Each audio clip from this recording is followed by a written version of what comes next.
Denver beat the Clippers, and, they kind of pulled away, better energy. But say what you will about Russell Westbrook. He plays every time he's on the floor, sometimes to his detriment. He plays with unbelievable energy, the kind of energy that if you play with Westbrook and you don't play hard, you feel guilty. The guy's also hitting three-point shots. So I don't know what's going on there. But James Harden, who's more gifted offensively, was a hologram. Where did he go? He was invisible. He had no energy, and therefore either did the Clippers. So Westbrook in the first half had 16 points in 13 minutes. And again, he's doing it rebounding, driving. He is really the tone setter. Because you get into these games, the altitude, you're going from LA, you're going to Denver. Listen, man, I get tired after one flight. These teams are going back and forth. Energy guys become really important. And Westbrook is arguably the best energy guy in the league right now as an older player. Now, again, it's to his detriment a lot. But he set the tone last night. And this is one of the downsides of Kawhi Leonard. He's a tremendous talent. Not a leader, not really a tone setter. He just gets you a bucket and a stop. But this was a night that the Clippers needed leadership. They needed leadership. They needed heavy emotion because Westbrook stole all the emotion on the floor in the first half. Then he handed the baton to Jamal Murray, who had the best half of his career. And sometimes guys get hot. Kawhi earlier in this series had a half. You just can't stop him. But Westbrook deserves a ton. Murray's stuff is obvious.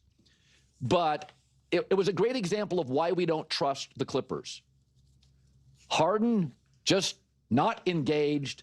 Kawhi can be distant, aloof, quiet, nonverbal. Last night, they needed verbal. Okay. This was not really about the Clippers, though. This was all about the Nuggets. This was such a great win. This game in general was kind of bizarre because seemingly both teams couldn't stop each other. Right? The Nuggets, I think they even said that in the middle of the broadcast where it was just the Nuggets aren't stopping the Clippers from scoring either. The Clippers are going, but just the Nuggets were really unstoppable on offense. And anytime the game kind of started to feel like, okay, this is getting closer. Is this about to turn around? Is this going to be one of those things now where, in a blink of the eye, now the Clippers are up by 6 or something, one of those things that we've seen a billion times in the NBA. And just anytime there was any type of momentum there, just the sheer energy and the team level of ball, again, everyone getting involved, obviously Murray going off, but just obviously Jokic and there was obviously Westbrook. There was just a level of urgency from everyone involved. Michael Porter Jr. That just jumped off the screen, and there was such a lack of energy from the Clippers. But from my viewpoint, it was more about the Nuggets just being relentless. The Nuggets felt energized because they wanted to win. They were ready to win. They were ready to take control. And the Clippers just, again, they're scoring, but then on defense, it was just unstoppable. It was unstoppable for the Nuggets. And I think this series, unfortunately, you have Lakers, massive brand. You have the Warriors, massive brand, Steph Curry, etc. And then you have the NFL draft, and everyone's talking about the NFL. And a series like this, which is so awesome. And honestly, it's an air ball away from going a completely different way. If that ball hits the front of the rim, the Nuggets lose. So it's just kind of crazy how the difference between losing in the first round and potentially winning it all can be because of an air ball. That's just one of the craziest things in basketball. But this, I remember as the season was ending for the Nuggets, and you had people like Nick Wright and company be like, oh, what's the problem with the Nuggets? They're going nowhere fast. Now they fire their coach, et cetera, et cetera. And I said, listen, man, Murray hasn't been playing. He's been banged up. It doesn't matter how they've been playing. As long as Murray's playing in the playoffs, then this team is different. So I don't care what the final 4 or 5, whatever, how many games were, it doesn't matter to me. It means nothing to me because this is how basketball is played. You need to be full strength. You need to be full strength. You need to have your 1, 2, and 3 guy there, okay? Everything else maybe is a little bit more interchangeable, but you're not winning unless you got your dudes there. That's just the way it goes, especially over, can you pull off a game or so? Sure. But you need the team. You need the squad. That is how basketball works. So like, I understand we all need to talk about stuff, but like I came out and was like, I don't care what the Nuggets look like. I don't care that they've lost against, and I forget exactly, the Warriors, the Lakers, like whoever. And it was like, it doesn't matter to me. Jamal Murray's not on the court. So as long as he's healthy and full strength in the playoffs, then we'll evaluate it. And so also the fact that they obviously fired their coach, like, this story deserves so much more credit. Now they're leading 3-2. Like, obviously they have, little things kind of bounce their way, as we talked about, like in the, in the air ball and stuff like that, but still heads up play, still deserving of the win, right? It's not like it hit off someone's head and then it bounced in here. So the Nuggets deserve all the credit, to overcome the adversity, the drama, the intensity, losing your coach like minutes before essentially the playoffs. Like, I mean, that's essentially what happened here. It was essentially like, hey, the playoffs are about to start. Tip-off's at 12. Oh, by the way, we fired your coach. Johnny's going to take over. There you go. It's like, I mean, that's essentially what happened. And like, that is a hard thing to do.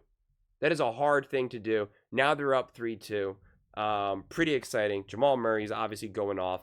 I imagine the Clippers will bounce back. I mean, obviously you don't know, but they've been so evenly matched throughout this series that I wouldn't be surprised if it goes to Game 7. And quite frankly, I'm just going to be selfish here. As someone who just loves the playoffs and loves to watch these games, like, I hope it does go to Game 7. I know Nuggets fans are like, no, heck, no, we don't want that. We want to close it out, which obviously I get. But from just a fan perspective, like Game 7, all this on the line right now, I think it would just be again, when I watch the NBA playoffs, I expect box office and the physicality, the big shots. So Game 7 is just, as good as it gets. But the Nuggets, I'm curious to see how the Clippers come out, and I'm curious if the Nuggets have been able to recapture their momentum and their identity and understand what it takes to play winning basketball. Because there was a stretch when it kind of felt like they were kind of unsure, a little uneasy. They were disconnected. That's what happens when you're playing that way and then you lose your coach, right? Like you're going to be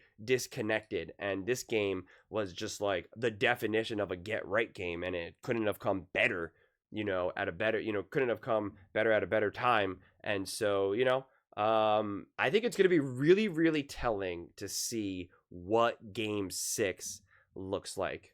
That to me is going to be really, really telling, because if they can come out with the same level of intensity and intentionality, and just rip the heart out of the Clippers on the road, it's just like, all right, you are not doubting what the Clippers can do in the next round. Or excuse me, what the Nuggets can do in the next round. If the Clippers really bounce back and there feels like there's a little bit of that regression and kind of this back and forth, and now you are going to Game 7, yeah, then you're kind of back on the board where it's like, okay, if you get out of the series, it's going to be an interesting one in the next round, right? So winning this next game could go a long, long, long, long way, I believe, in terms of putting them in a significantly better situation to have the confidence, the momentum, the identity, the belief in, hey, we can go on a run here. We're not just trying to survive round one. We can go on a legitimate run. But those are just my thoughts. I'd absolutely love to hear yours. What do you guys all think about the Denver Nuggets' big dominant win against the Clippers? Let me know in the comments below. I read every single comment, so whether you agree with me or disagree with me, either way, let's get in some discussions, let's get in some fights, but ultimately, let's just have some fun. And please do consider subscribing. We are building an amazing community here, and I absolutely love to see you part of it. I want to build something that we all genuinely feel connected to, something that we're really excited to be part of. I think we're on our way to doing it. And please don't forget to give this video a thumbs up, as it really does help with the visibility and the algorithm. Thank you so much. See you next time.